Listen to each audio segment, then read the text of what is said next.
The crime boss's sister humiliated a new waitress, then her brother walked in and called her boss.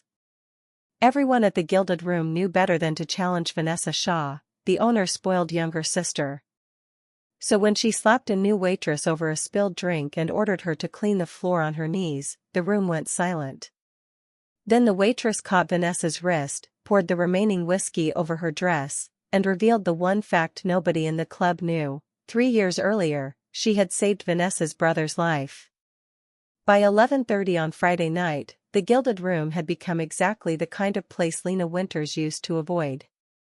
Too much glass. Too much gold.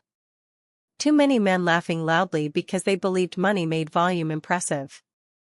Crystal fixtures threw hard white light over the main floor. A DJ stood behind smoked acrylic panels, turning bass into something that could be felt through the marble. At the bar, bottles glowed blue and amber beneath hidden LEDs. Perfume, citrus peel, tobacco from the private terrace, and the sharp sweetness of expensive liquor had blended into one heavy smell. Lena moved through it carrying a tray of whiskey. Black dress shirt. Black slacks. Black apron. No jewelry except a cheap silver watch. To everyone watching, she was another new server trying not to lose her job. That was intentional. She had been at the Gilded Room for 12 days.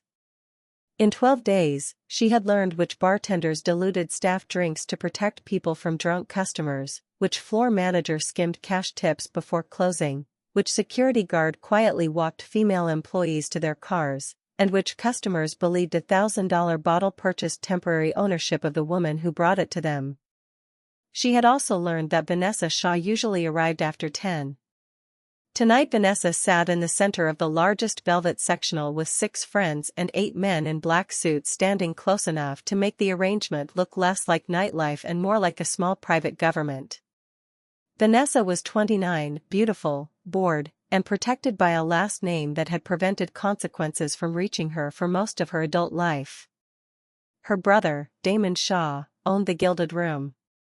He also owned 3 restaurants, 2 warehouses near South Harbor, a trucking company, several buildings whose paperwork was cleaner than the history behind the money that bought them, and enough loyalty in the neighborhood that police officers lowered their voices when saying his name. Lena knew all of that before she filled out the job application. She knew more than most. She lowered her gaze as she approached Vanessa's section. One of the men near the couch stepped aside. "Whiskey flight for table 12, Lena said. A woman in silver sequins reached for a glass before Lena could set the tray down. At the same moment, someone extended a foot into the narrow aisle. Lena saw it. Too late. Her shoe caught the ankle. The tray tilted. 4 glasses slid. One shattered on the edge of the table. The rest emptied across Vanessa's deep purple velvet dress. For half a second, nobody moved. Then Vanessa stood. "What the hell?" Lena set the tray down. "I'm sorry." Someone moved into the aisle. "Let me get towels." She reached toward the table. Vanessa slapped her. The sound cut through the music more cleanly than it should have. The nearest conversation stopped. Lena's face turned with the impact. She stayed that way for 1 second. Not because she was stunned. Because old instincts returned faster than anger, and she needed 1 second to decide which version of herself was allowed to exist in the room. Vanessa stared at the whiskey spreading down her skirt. "Do you know what this costs?" Lena touched the inside of her cheek with her tongue. "No blood." "No." $32,000. A few people nearby looked impressed by the number. Lena did not. Vanessa pointed at the floor, where ice and whiskey were running between broken glass.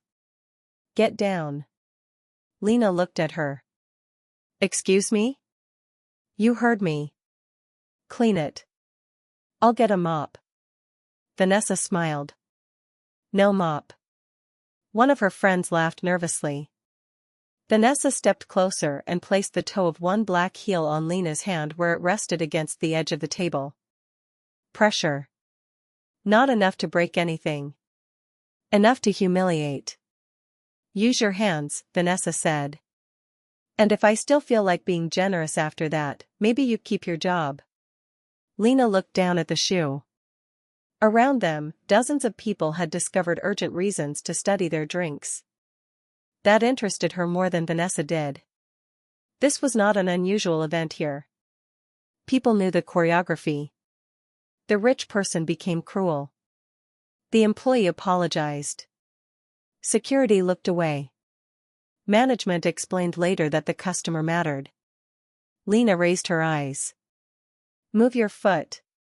Vanessa's smile sharpened. Or what? Lena's voice remained calm. Or you're going to make tonight much more expensive than the dress. The nearest bodyguard shifted. Vanessa laughed. Do you know who my brother is?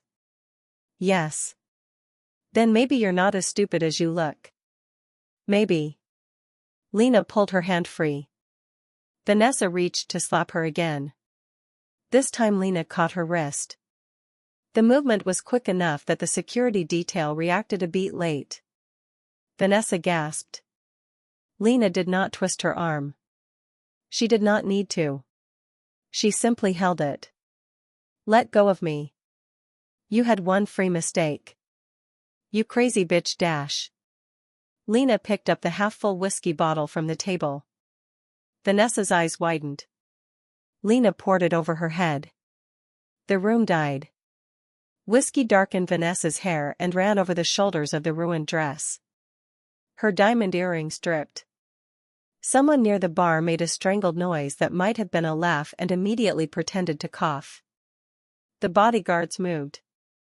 Lena released Vanessa, picked up the long metal cocktail pick lying beside the fruit tray, and held it loosely at her side. She did not point it at anyone. She did not have to. The first guard stopped. His name was Eric Mendez. Lena knew because she had read every security schedule in the manager's office 2 nights earlier. More importantly, Eric knew her. Not well. But enough. His face changed. Ms. Winters?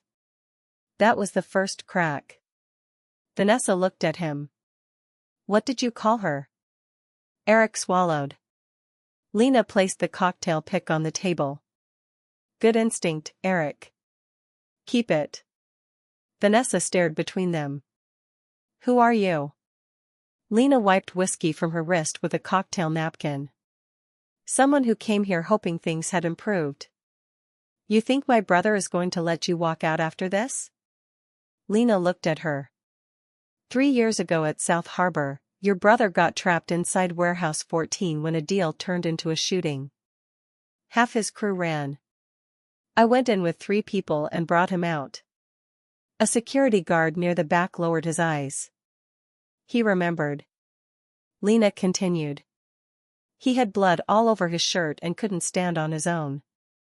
He gave me a cigarette with hands that wouldn't stop shaking and told me if I ever walked back into his neighborhood, nobody would tell me where I could stand. Vanessa's face changed. You're lying. Call him. The words had barely left Lena's mouth when the front doors opened. Damon Shaw entered with 4 men behind him. He was 41 now. A little heavier than 3 years ago. More gray at the temples. Same controlled walk. He took in the room in seconds. Broken glass. Vanessa soaked in whiskey. 8 guards uncertain which direction loyalty pointed. Lena standing in a server's uniform.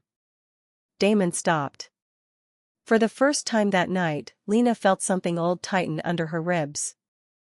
Not fear. History. Damon walked toward them. Vanessa found her voice first. Damon, this psycho dash. He slapped her. Not hard enough to knock her down. Hard enough to stop the sentence. Lena's expression changed. Don't. Damon looked at her. She put her hands on you. So you put your hands on her? That's your solution? The room seemed confused. This was not how the legend was supposed to go. Damon glanced around, then looked back at Lena. Something almost like shame entered his face. You're right. Vanessa held one hand to her cheek. Are you serious? Damon ignored her. He reached into his jacket, pulled out a cigarette case, and opened it toward Lena. The gesture was so old and specific that Eric Mendez looked away. Lena stared at the cigarettes. I quit. Damon closed the case.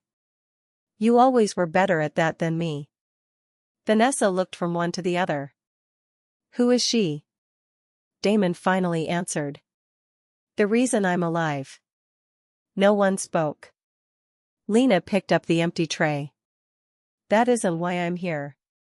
Damon's eyes narrowed. Then why are you here? Because one of your servers ended up in an emergency room 3 weeks ago after a customer followed her into the parking garage. Because somebody has been shaving cash tips before payroll closes. Because 2 bartenders were told they'd lose their jobs if they reported a regular who grabs them. Damon went still. Vanessa laughed once. You came undercover? What are you, a cop now? Lena turned to her. No. Then she looked at Damon. I came because Tasha Green called me. That name landed differently. Damon knew Tasha. Everyone did. She had worked at the Gilded Room since opening night. She was 56, sharp-tongued, and capable of carrying 4 martinis through a crowd without spilling a drop. Damon's expression hardened. Tasha called you? Twice.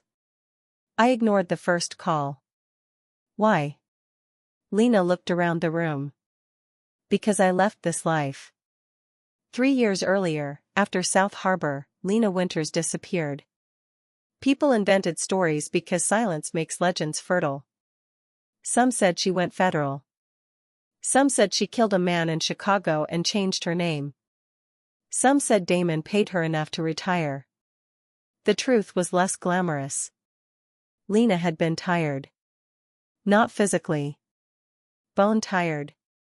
For 11 years, she had worked in the gray space between security, debt collection, neighborhood politics, private investigations, and the kind of favors powerful men requested because they did not want their names attached to the answer. She was good at it. That had been the problem. Competence became identity. People called when something was broken. Lena arrived. People made reckless decisions. Lena cleaned them. People started fights. Lena finished them. At South Harbor, Damon had nearly died because he trusted a meeting arranged by a man Lena warned him about. She went into the warehouse anyway. She got Damon out. One of the 3 people who went in with her did not leave. His name was Marco Ruiz. He was 26. He had a daughter who called Lena Aunt Elle. At Marco's funeral, Damon offered Lena money. She nearly broke his jaw. Not because the money was insulting. Because she realized they had all become people who believed money belonged in every empty space. Grief. Loyalty. Guilt. A price for everything. Lena left the city 3 weeks later. She moved to Richmond. She worked corporate security for a hospital network. She rented a small apartment with a balcony. She grew basil badly. She attended Marco's daughter's school performances by video. For the first time since she was 19, nobody called her boss. She liked it. Then Tasha called. I wouldn't bother you if it was only me, the older woman said. Lena stood on her balcony holding a watering can over dead basil. What happened? It's the club. Lena closed her eyes. Call Damon. I did. That made her open them. Tasha continued. He thinks I mean normal club problems. Drunk customers. Staff drama. Kids quitting. Do you? No. Tasha told her about the missing tips. The floor manager named Colin Voss who changed schedules after women complained. The regular customer who cornered an 18-year-old hostess in a service hallway. Vanessa screaming at staff. Security being told family guests were never to be removed. Damon doesn't know? Lena asked. Damon knows numbers. He doesn't know nights anymore. That sentence brought Lena back. Not the money. Not Damon. The sentence. Because Lena remembered another man who once believed owning a place meant understanding what happened inside it. She applied for the server job under her legal name, which Damon had never actually used in business. Most people knew her as Winters. The human resources clerk saw a clean employment history in Richmond and hired her. For 12 days, Lena watched.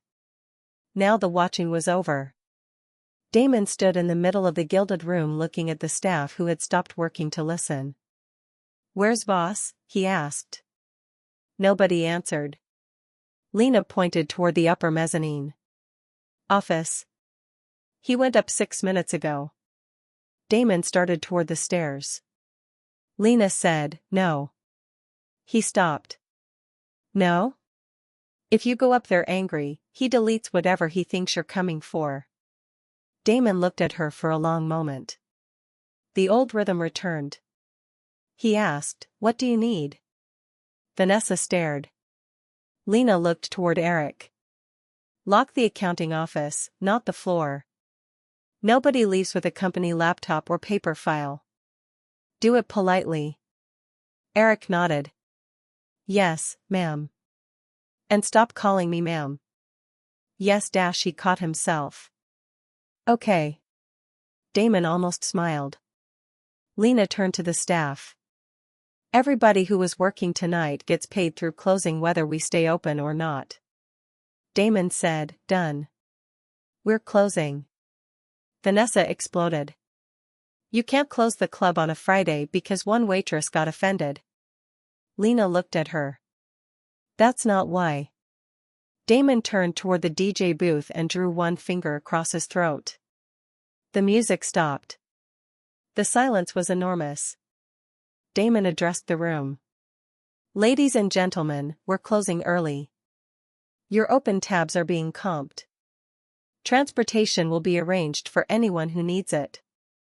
A man near the bar protested. "I have a table for 12. Damon looked at him. "Then you have 12 people who can leave together." No one argued again. Within 20 minutes, the customers were gone. Within 30, the doors were locked. The staff remained.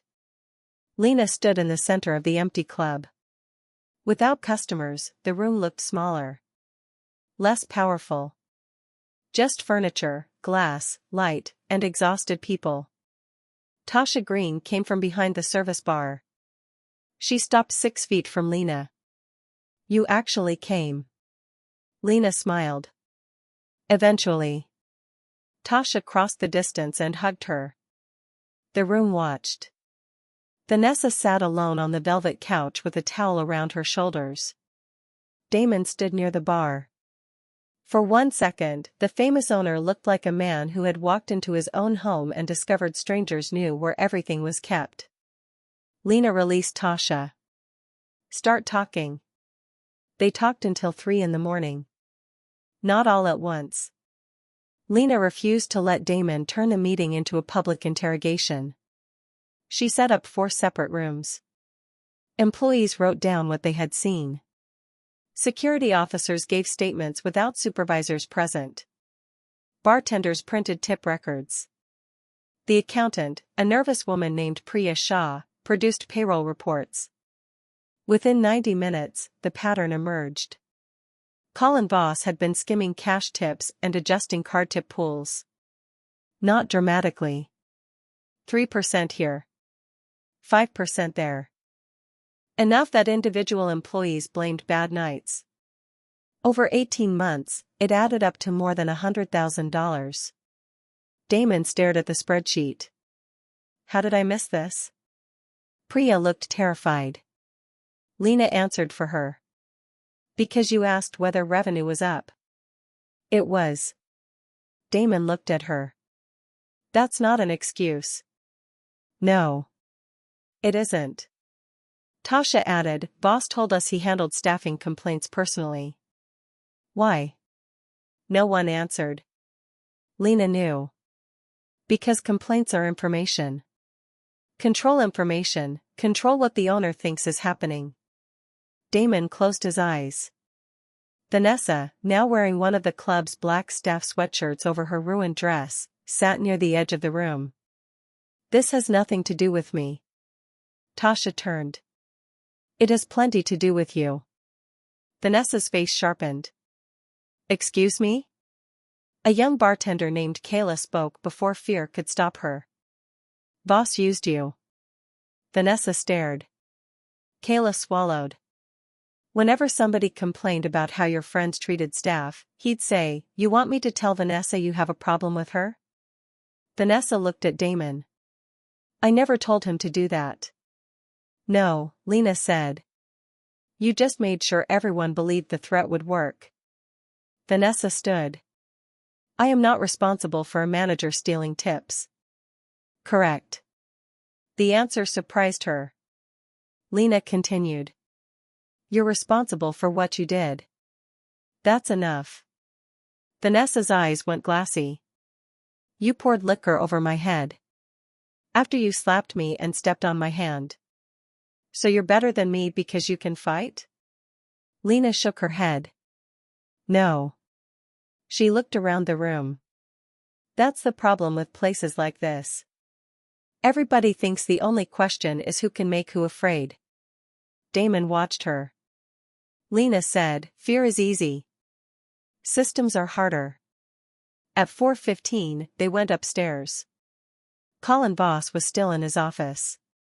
Eric had taken his laptop when he tried to leave. Voss stood when Damon entered. This is ridiculous. Damon closed the door. Lena remained outside. That surprised Eric. You're not going in? No. Why? Because Damon owns the club. Eric looked toward the closed door. He listens to you. He needs to learn to listen when I'm not here. 20 minutes later, Damon came out. His face was controlled. Voss is terminated. Attorney is on the way. We preserve every record. No one touches him. Lena nodded. Good. Vanessa, sitting against the wall, looked disappointed. That's it? Damon turned. What did you want? She shrugged. I don't know. Lena did. She wanted spectacle. Spectacle made guilt feel finished. Real consequences were slower. By sunrise, the gilded room had changed without looking different. The gold still shone. The velvet still held the smell of spilled whiskey. The chandeliers still reflected 1,000 fractured versions of the room. But the staff had been paid. The records were secured. And Damon Shaw had learned that the name on the deed was not the same thing as knowing what happened after midnight. Lena walked toward the employee exit. Damon followed. You're leaving? Yes. Lena. She stopped. Morning light showed beneath the loading dock door. Damon looked older in daylight. Stay. No. I don't mean forever. Still no. 30 days. She laughed. You still negotiate like someone who thinks numbers create consent. He rubbed the back of his neck. Ask me what I mean. Lena waited. Damon said, I need help rebuilding this. Better. And I don't trust myself to know what I'm missing. Better still. Lena leaned against the wall. Why me? Because you see what power makes invisible. For a second, neither spoke. Damon looked toward the employee lockers. I thought I built something legitimate enough that people didn't have to live the way we used to. You built a nightclub. He smiled faintly. You know what I mean. She did. Damon had spent years trying to move his money out of the street and into businesses that could survive daylight. Restaurants. Real estate. Trucking. The Gilded Room was supposed to prove something. Instead, it had reproduced the oldest rule of the street in polished marble. The person closest to power got to do what they wanted. Lena crossed her arms. 30 days. Damon's eyebrows rose. You said no. I changed my mind. Why? Because Tasha deserves to retire from a place that doesn't make her ashamed she stayed. Damon nodded. Name your price. Lena looked at him. He closed his eyes. Right. Bad choice of words. Very. They agreed on a consulting contract by noon. Lena insisted it include one clause Damon hated. She could leave at any time. No penalty. No repayment. No loyalty language. You planning to disappear again? He asked. I'm planning to know that I can. Damon signed. The first week was ugly. Lena interviewed every employee. People lied. Not maliciously. Habitually. Workers in unsafe systems learned to tell the version of the truth least likely to cost them rent. Everything's fine. It wasn't a big deal. He was drunk. She didn't mean it. I need the shifts. Lena heard those sentences so often that she wrote them on a whiteboard in Damon's office. Damon walked in and stared. What is this? Your warning system. Those are normal things people say. Exactly. She handed him a folder. Inside were 43 complaints from the previous year. Only 6 had reached Damon. Boss buried the rest? Some never got written because staff believed nothing would happen. Damon sat. And Vanessa? Lena placed another folder down. Smaller. Worse. Names. Dates. Incidents. A hostess ordered to stand outside in January because Vanessa disliked her perfume. A server forced to pay for a bottle one of Vanessa's friends broke. A bartender screamed at for refusing to serve someone who was visibly intoxicated. A coat check attendant fired for asking Vanessa's boyfriend not to enter an employee hallway. Damon read silently. I didn't know. Lena leaned against the desk. You knew enough. He looked up. What does that mean? You knew she was difficult. You knew managers made exceptions for her.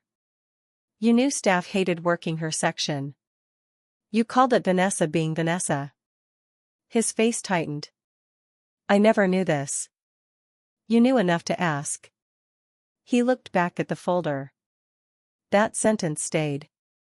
Vanessa did not return to the club for 9 days. On day 10, she appeared at noon. No makeup. Jeans. Dark glasses. The Gilded Room looked strange in daylight. Cleaning crews moved through open space.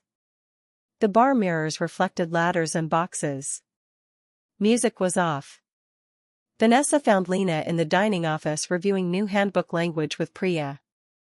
Can we talk? Lena looked at Priya. Priya gathered her laptop. I'll be downstairs. When the door closed, Vanessa removed her glasses. The bruise from Damon's slap had faded. Lena looked at it. He apologized? Vanessa stiffened. Yes. Good. He said he had no right to hit me even if I was wrong. Correct. Vanessa sat without being invited. You really hate me. No. That makes it worse. Probably. Vanessa folded her hands. Damon froze my club account. That isn't my department. He took me off the VIP list at all 3 restaurants. Also not my department. He said if I come here, I come as a customer. Same rules as everyone else. Lena waited. Vanessa's mouth tightened. He acts like I'm some monster. Do you want reassurance? No. Good. I don't have any. Vanessa looked toward the window. My father used to own a bar. Lena knew. Frank Shaw had been a bookmaker, bar owner, occasional fence, and permanent source of chaos until his death when Damon was 24 and Vanessa 12. Vanessa continued. Men used to come into our house at night. Damon would make me stay upstairs. Sometimes we'd hear shouting. Lena said nothing. After Dad died, Damon became everything. Brother. Parent. Bank. Security. That explains why you expect him to protect you. Vanessa looked at her. But it doesn't explain why you decided everyone else had to be afraid of him too. Vanessa flinched. Lena continued. You took the thing that made you feel safe and used it to make other people feel unsafe. Vanessa stared down at her hands. I didn't think of it like that. Most people don't think about power while they're enjoying it. Silence. Then Vanessa asked, what do I do? Lena almost laughed. You think I have a checklist? You have a checklist for everything. Fair. Lena pulled a legal pad toward her. Start with names. Names? People you harmed. Write them. What you did. No excuses. Vanessa stared. Then what? Then you decide whether you're apologizing because you want forgiveness or because they deserve the apology. Vanessa looked miserable. What's the difference? If you want forgiveness, you keep talking until they give you something. If they deserve the apology, you stop when you've said what you owe. Vanessa picked up the pen. She wrote one name. Then another. By the 7th, she started crying. Lena left the room. Not to be cruel. Because some work should not have an audience. The reforms at the Gilded Room were not dramatic enough for gossip. That made them effective. Tip distribution became automatic and auditable. No manager could change a tip pool after close without 2 approvals. Any employee could report harassment through an outside service Damon did not control. Security was instructed to remove anyone who threatened staff, regardless of spending level or family connection. A code phrase at the bar allowed employees to request help without announcing it in front of customers. Most importantly, managers were evaluated on staff retention and complaint handling, not only sales. Damon hated that one. What if people abuse it? Lena looked at him. What if managers abuse power?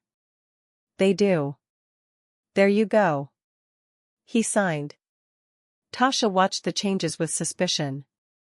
I've seen owners promise things after bad press. There is no press, Lena said. Exactly. Makes me more suspicious. Lena smiled. You taught me that. Tasha studied her. You staying after 30 days? No. Damon knows? Yes. He's sad?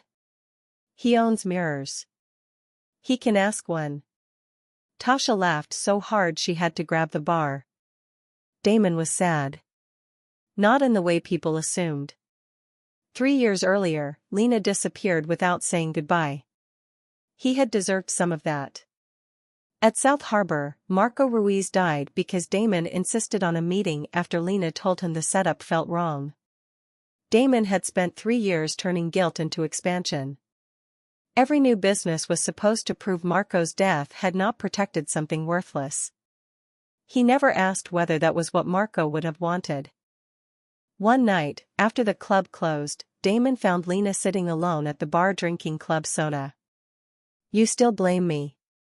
She looked at him. For Marco? Yes. Sometimes. He nodded. The honesty seemed to relieve him. I blame me every day. That's not useful. His mouth tightened. You think I don't know that? No. I think you know it and still use guilt because guilt lets you suffer without changing. He stared. Lena sipped her drink. You built businesses. Good. You gave Marco's daughter a trust. Good. You paid his mother. Good. None of it fixes it. Correct. Then what am I supposed to do? Stop trying to fix the dead. Damon looked away. Lena continued. Protect the living without making them owe you for it. His eyes returned to her. Is that why you came?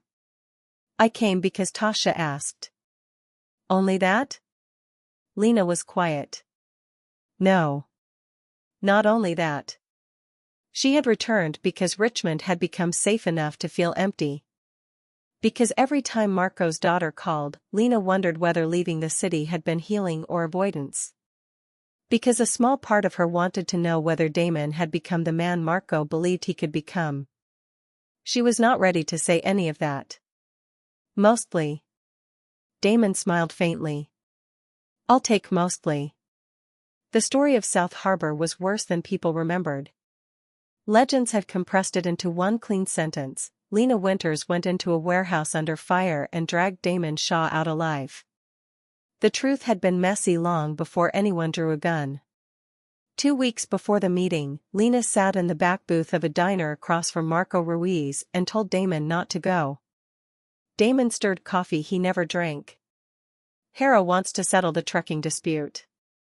Lena shook her head. Hera wants you in a room he controls. Same thing. No. Marco looked between them. I don't like the warehouse either. Damon leaned back. Everybody is nervous because Hera lost money. That's why we meet. Lena slid a photograph across the table. A loading dock. 2 unfamiliar cars. One man standing beside the fence. He brought people in from Baltimore. Damon barely looked. Security. Then why did one of them spend yesterday photographing your drivers? Damon's expression changed. For a moment Lena thought she had reached him. Then pride stepped in. If I cancel now, I look scared. Lena sat back. There it is. What? The most expensive sentence in male history. Marco laughed despite himself. Damon did not. I have a business to protect. Then protect it by staying alive. He went anyway. Lena did not attend the meeting. That fact haunted her almost as much as Marco's death. She had decided Damon needed to experience the consequence of ignoring her. She told Marco, if he insists, let his own people handle it. Marco said, he'll go with or without us. Then without us. 20 minutes after the meeting began, Marco called. Lena answered on the first ring. Gunshots came through the phone. Then Marco's voice. Lena. One word. No explanation needed. She drove to South Harbor with 2 people from her old security crew. She remembered almost nothing about the drive. Only the red traffic light at Broad Street and the absurd anger she felt that the city expected her to stop. Warehouse 14 stood behind stacked shipping containers and a locked chain gate. The people who later told the story liked to describe Lena entering alone. She never corrected them because correcting myths was exhausting. She was not alone. Troy Bennett came with her. Nadia Price came too. Both had worked with Lena for years. They went in because Damon had employees inside, not because Damon was special. The shooting had mostly stopped by the time they reached the loading floor. That was worse. Silence in a place after violence carried information. Damon was behind a steel storage cage with a wound high in his shoulder and blood along one side of his ribs. Marco was 10 feet away. Lena knew he was dead before she reached him. She still checked. People later asked why she did not immediately go to Damon. Because Marco was her friend. Because death deserved confirmation. Because no amount of urgency made a person less dead and no amount of power made another person's injury more important than the body on the floor. Damon called her name once. Lena looked at him. He saw her face. He stopped speaking. They got him out. At the hospital, Damon kept asking about Marco. Nobody answered. Finally Lena walked into his room after midnight. He knew before she spoke. No. His voice broke. Lena stood at the foot of the bed. He died before we got there. Damon turned his face toward the wall. I told him not to follow me. No, you didn't. He looked back. Lena's voice was flat. You told all of us this was business. You told us not showing up would look weak. Marco believed loyalty meant standing beside you when you were wrong. Damon's eyes filled. You blaming me? Yes. The answer struck him harder than comfort would have. Lena continued. I'm blaming me too. I wanted you to learn a lesson. You warned me. And then I stepped away because I was angry you wouldn't listen. That's not the same. Tell that to his daughter. Damon closed his eyes. The next morning he tried to give Lena money for Marco's family. That was when she nearly hit him. Not because money was wrong. Marco's daughter needed school tuition. His mother needed rent. But Damon held the check like payment could close the moral account. Lena tore it in half. Set up a trust through a lawyer. Never make them ask you. Damon stared. Fine. And stop acting like writing a number fixes what happened. What do you want me to do? Live differently. He looked lost. Lena had no patience left to teach him. She left 3 weeks later. For years she told herself that was the healthiest decision she ever made. Most days, she still believed it. But when Tasha called from the gilded room, another memory returned. Marco had once told Lena that leaving a bad system was not the same as changing it. They had been arguing about a neighborhood bar owner who underpaid teenagers. Lena said, then quit working for him. Marco replied, and the next kid? At the time, she rolled her eyes.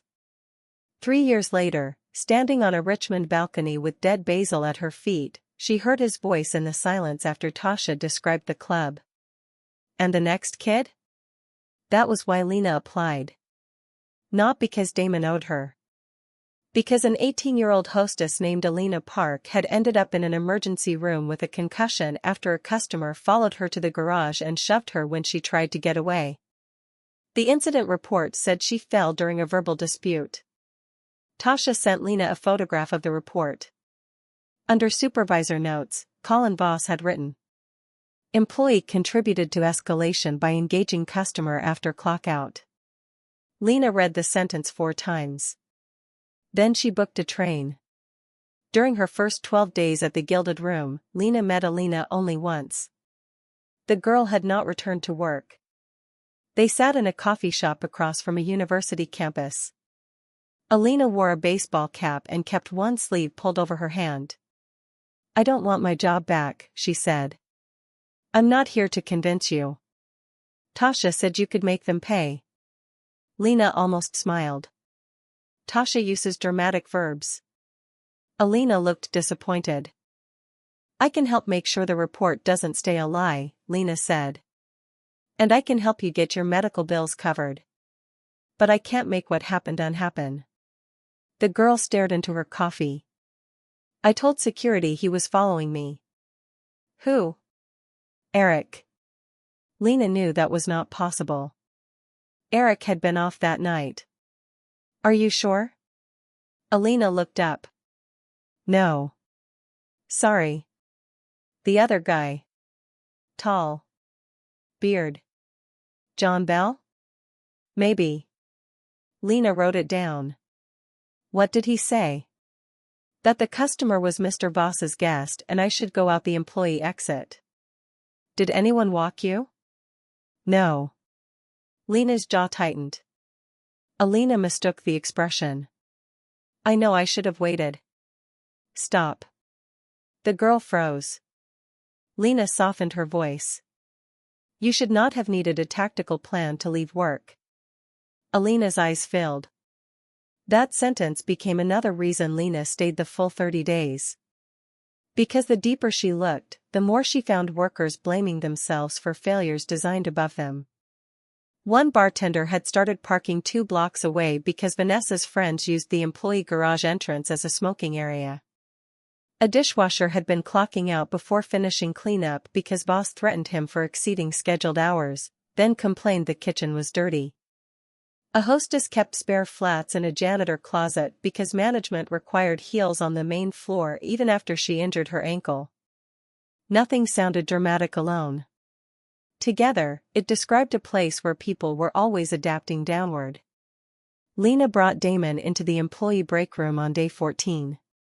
He looked around. The room held 1 dented microwave, 6 mismatched chairs, a vending machine that ate dollar bills, and a refrigerator with a handwritten sign saying "Do not trust top shelf." Damon frowned. This used to be nicer. Tasha, standing in the doorway, laughed. When? Opening year. Opening year we had 8 employees per shift. Damon looked at Lena. Why are we here? She pointed at a bulletin board. 3 printed notices. One about attendance. One about uniforms. One warning employees not to discuss compensation in guest-facing areas. Read the room, Lena said. Literally? Yes. He looked annoyed but obeyed. Then he noticed there was no information about reporting harassment. No emergency contacts. No schedule for safety escorts. No manager duty list. Only rules for employees. Damon went quiet. Lena said, this room tells your staff what the company expects from them. Nothing tells them what they can expect from the company. Tasha nodded. Been saying that for 2 years. Damon looked at her. To who? Tasha stared. Exactly. That afternoon, Damon canceled 2 meetings and spent 4 hours walking the building without an entourage. He saw the loading dock. The locker room. The narrow service corridor where Alina had told security she was being followed. He tried using the employee exit and discovered the camera over the door had been broken for 5 months. Maintenance request, he asked. Eric pulled it up on a tablet. Submitted 4 times. Why wasn't it fixed? Boss denied the budget. Damon laughed once without humor. The camera costs $400. Eric said nothing. Damon looked at the club around him. He had spent $70,000 replacing the upstairs sound system that summer. Not because it was broken. Because a DJ complained the old equipment looked dated in photos. That night Damon sat in Lena's temporary office long after she finished her interviews. I thought being generous meant I was a good employer. Lena looked up from her laptop. Are you generous? Bonuses. Staff meals. Holiday envelopes. Those are good. But a person can give a Christmas bonus and still build a workplace where nobody feels safe saying no to his sister. Damon leaned back. You enjoy this. What? Telling me I'm wrong. Lena considered. Historically, yes. He smiled. Then his face became serious. I don't know how to make them trust me now. Don't ask them to. He frowned. Then what am I doing? Build rules that don't require trust. Lena turned the laptop toward him. Independent reporting. Automatic tip accounting. Written removal authority for security. No family exceptions. That's paperwork. Exactly. You think paperwork fixes culture? No. I think culture without paperwork becomes whatever the strongest person in the room says it is. Damon looked at the screen. Marco would hate this meeting.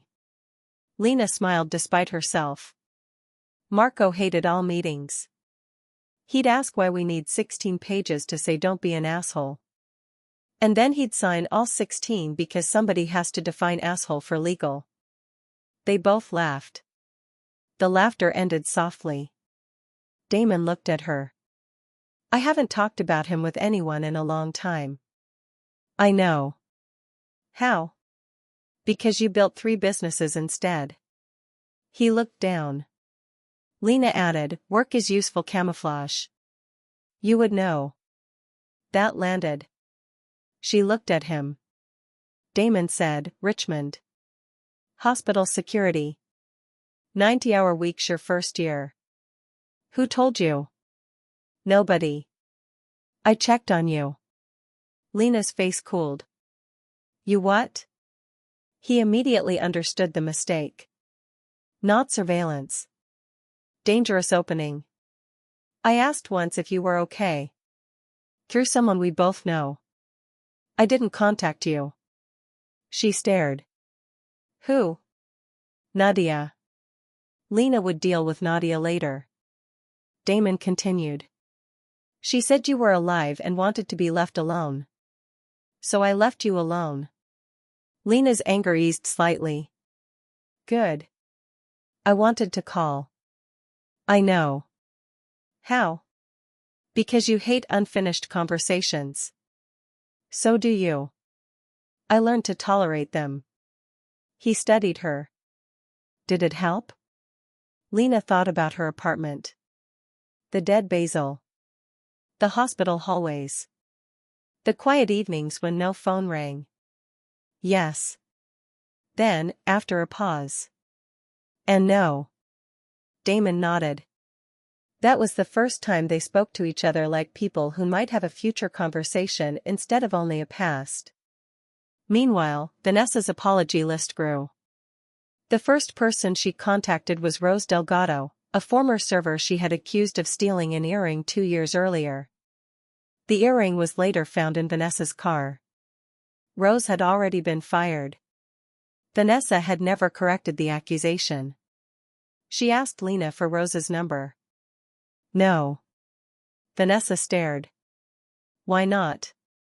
Because she didn't give me permission to share it. How am I supposed to apologize? Write a letter. I'll ask if she wants it. Vanessa looked irritated. Then caught herself. Right. She wrote the letter. Rose refused it. Vanessa cried in her car for 20 minutes. The next day she told Lena, this whole process is stupid. Lena said, you mean you don't control the outcome? Vanessa glared. I hate you. Get in line. The second person accepted an apology but said they never wanted to see Vanessa again. The third laughed in her face. The fourth, a former co-check attendant named Malik, listened quietly and said, I forgive you. I still think you're terrible. Vanessa came back to Lena offended. How does that even work? Forgiveness isn't a performance review. He forgave me and insulted me. Sounds efficient. Slowly, Vanessa stopped reporting every response. That was when Lena knew the apologies were becoming less about Vanessa. On day 20, Vanessa asked Damon if she could work one shift.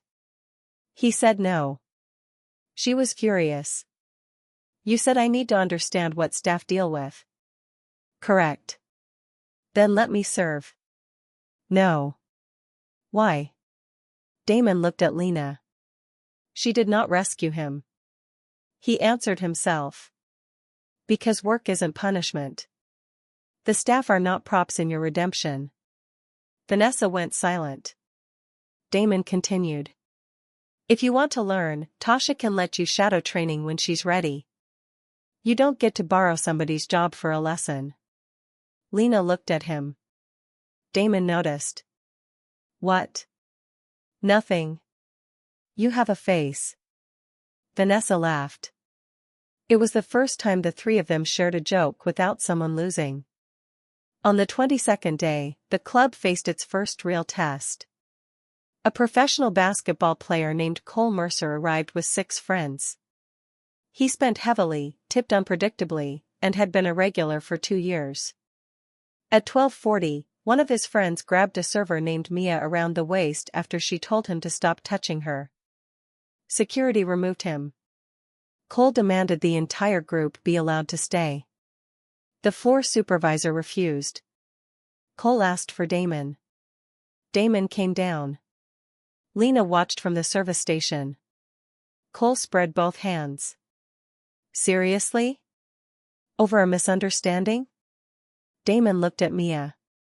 Did he touch you after you told him not to? Yes. Damon turned back. Then he leaves.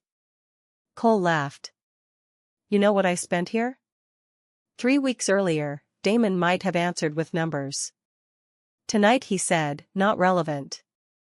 Cole stared. You're banning me? No. Your friend is banned. You're welcome if you follow the rules.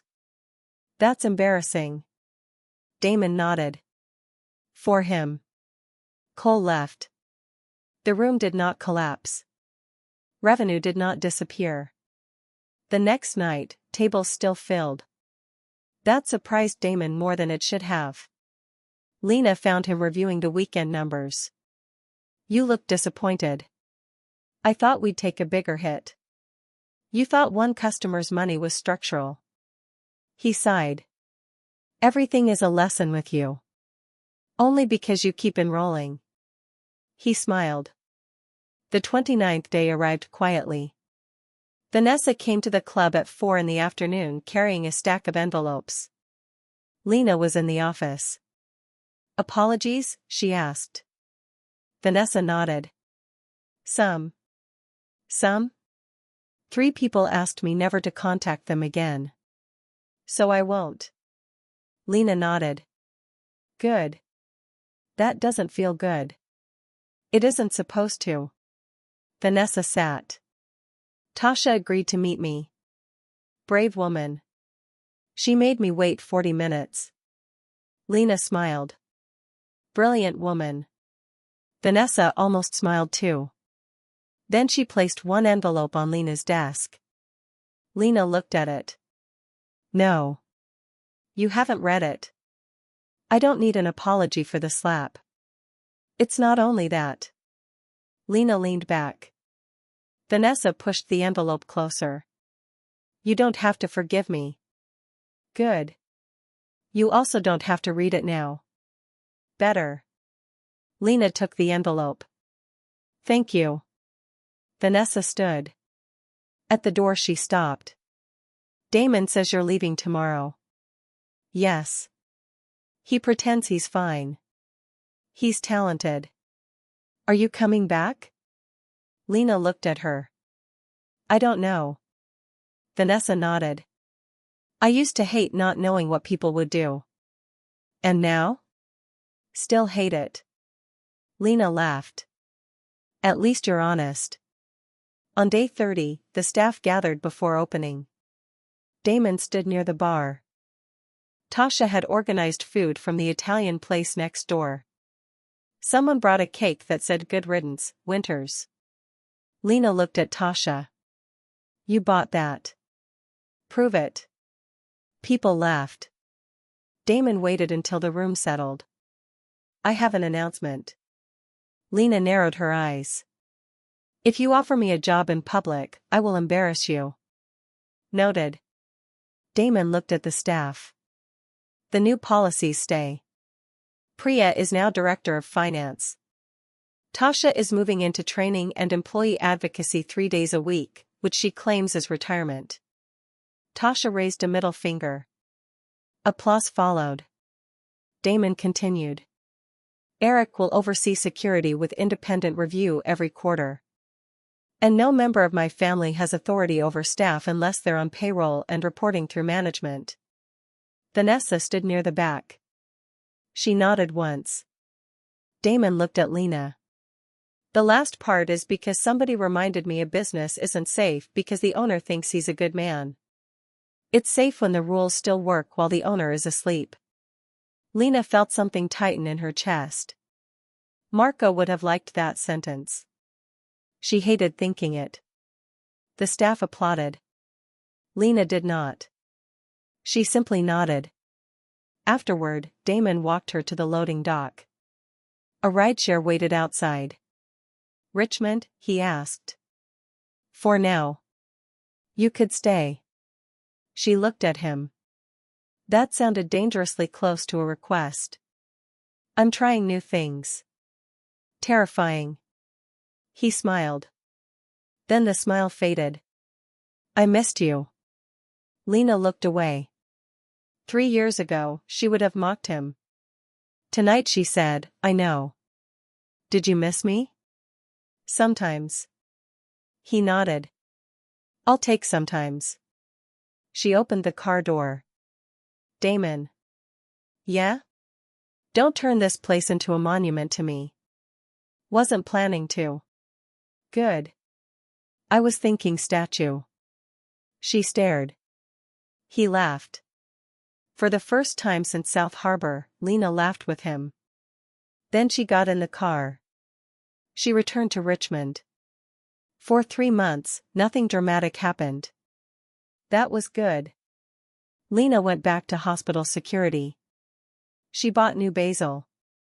It died. Marco's daughter, Sophia, turned 10. Lena flew to Newark for the birthday and spent 6 hours at a trampoline park discovering that 10-year-olds possessed more endurance than armed men. Damon texted occasionally. Never late at night unless it mattered. Photos from the club. A new staff break room. A screenshot of employer attention numbers. One message simply said, "Tasha says the new chairs are ugly." She is correct. Lena replied. "First honest management decision you've made." Vanessa wrote once. Not a long message. "I started volunteering with a hospitality worker legal clinic. Mostly filing and coffee. Nobody is impressed by my last name. It is unpleasantly educational." Lena smiled. She did not reply for 2 days. Then, "Keep going." In December, Tasha called again. Lena stared at the phone before answering. "If somebody stole tips, I'm blocking you." Tasha laughed. "Nobody stole anything." "Then why are you calling?" "Christmas party." "No." "Didn't ask yet." "Still no." "Sophia's coming." Lena sat up. "What?" Damon invited Marco's family. First annual employee scholarship dinner. Fund is in Marco's name. Lena went quiet. "He didn't tell me." "Because he knew you'd accuse him of monument building." "I still might." "Come accuse him in person."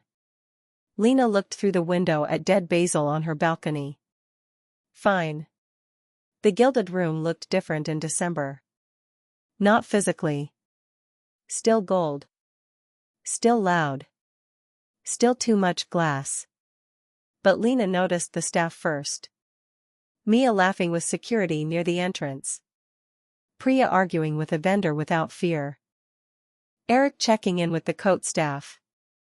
Tasha wearing a red suit and ordering everyone around as if retirement had been personally offensive. Sophia ran toward Lena. "Aunt Elle." Lena caught her. "You got taller. That's how children work." Smart mouth. Also how children work. Damon approached more slowly. He wore a dark suit with no tie. Sophia hugged him too. Lena watched. Marco had loved Damon.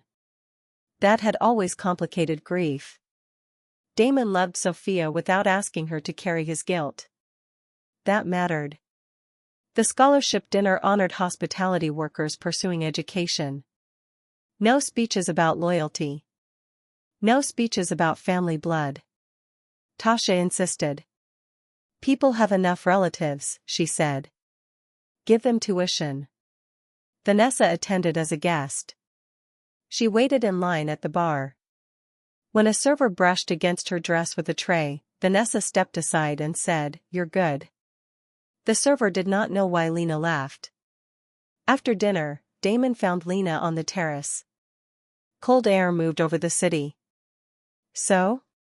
So what? Inspection. You failed. His face fell theatrically. Tasha's suit is too loud. Impossible. Scholarship program is good.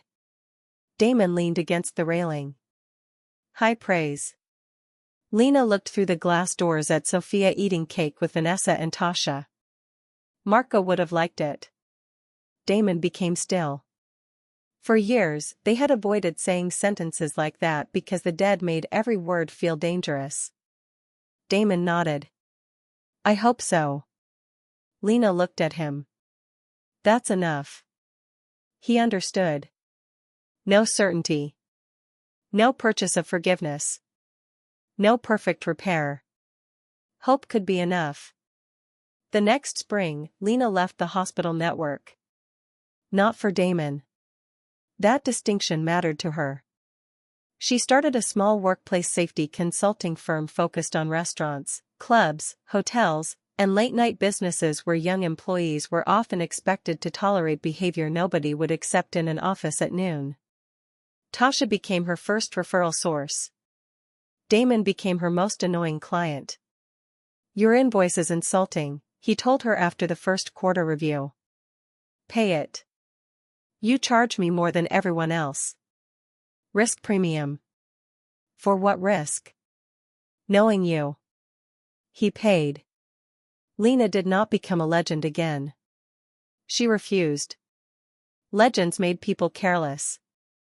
They made young employees think safety depended on one dangerous person arriving at the right moment. Lena wanted something less exciting. Policies.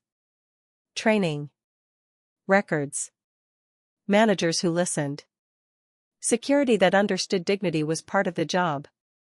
1 year after the night of the spilled whiskey, the Gilded Room held a staff anniversary dinner before opening. Damon had one framed item placed near the employee entrance.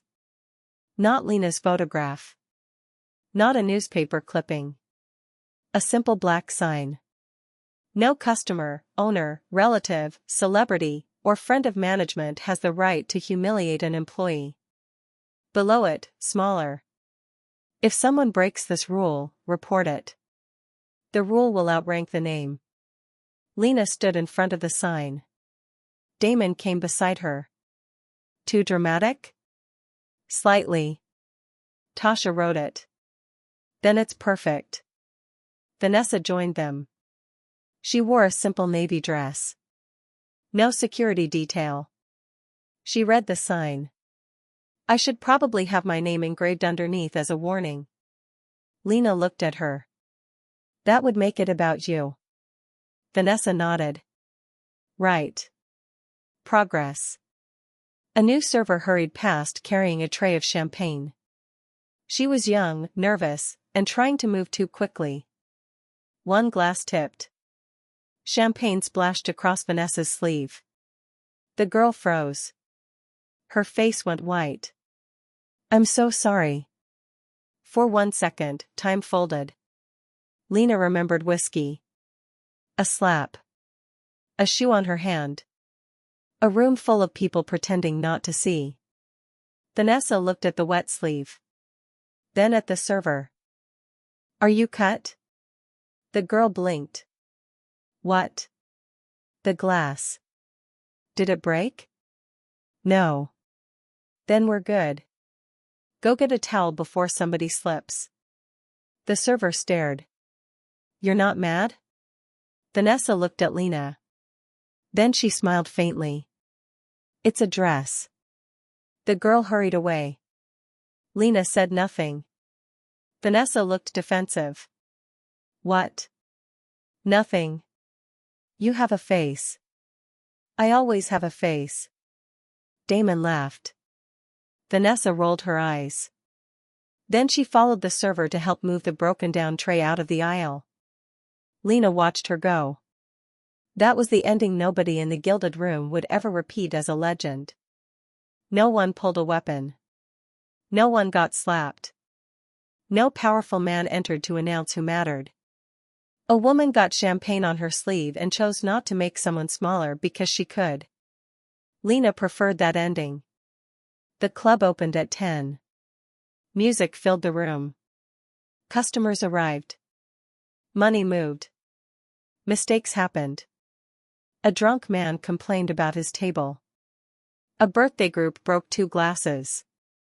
A server forgot an order. Security removed someone who refused to leave a bartender alone. Management documented it. The night continued. At 1 in the morning, Lena stood near the same velvet sectional where everything began. Tasha appeared beside her. "You look sentimental." "Go away." "That's a yes." Lena smiled. Across the room, Damon was speaking with Priya, listening more than talking. Vanessa sat at the bar with Sophia, who was now old enough to believe sparkling water in a wineglass made her sophisticated. Eric walked a server toward the parking garage after her shift. Nobody noticed these things. That was the point. Good systems looked boring when they worked. Tasha leaned against the wall. "Remember when I called you?" "Unfortunately. You almost didn't come." "I know." "Glad you did?" Lena thought. The city outside the windows had once held only memories she wanted to escape. Now it held a business she did not own, people she did not control, and relationships she no longer had to bleed for in order to keep. "Yes." Tasha smiled. "Don't get emotional on me. I will fire you. I don't work for you." Technicality. They laughed. A year earlier, the room had gone silent because everyone was afraid of Vanessa Shaw. Then it went silent again because Damon Shaw recognized Lena Winters. People remembered that part. They told the story about the spilled whiskey. About the hidden identity. About the old debt from South Harbor. They made it sound like the lesson was simple. Do not bully the wrong waitress. Lena hated that version. The real lesson was harder. No waitress should need to be secretly powerful to deserve dignity. No employee should need a dangerous past, a famous friend, or a stronger hand before people decide humiliation is wrong. The rule had to protect the person nobody recognized. The new hire. The kid on the first shift. The bartender who needed the money. The co-check attendant whose name the owner did not know yet. That was why Lena came back. Not to prove she was still feared. To help build something where fear mattered less. Near closing, the new server from earlier walked past. She hesitated. "Ms. Winters?" "Lena. Can I ask you something?" "Sure. Is it true you used to run this neighborhood?" Tasha made a choking sound. Lena closed her eyes. "No. People say dash. People are bored." The girl smiled. "Okay." She walked away. Tasha waited 3 seconds. "You absolutely ran half this neighborhood. Go count napkins." "Bossy." "Retired." "Liar." Lena looked around the gilded room one last time. The chandeliers still glittered too brightly. The liquor still cost too much. The velvet couch was still purple. But the room no longer looked like a kingdom. Just a workplace. For Lena, that was victory.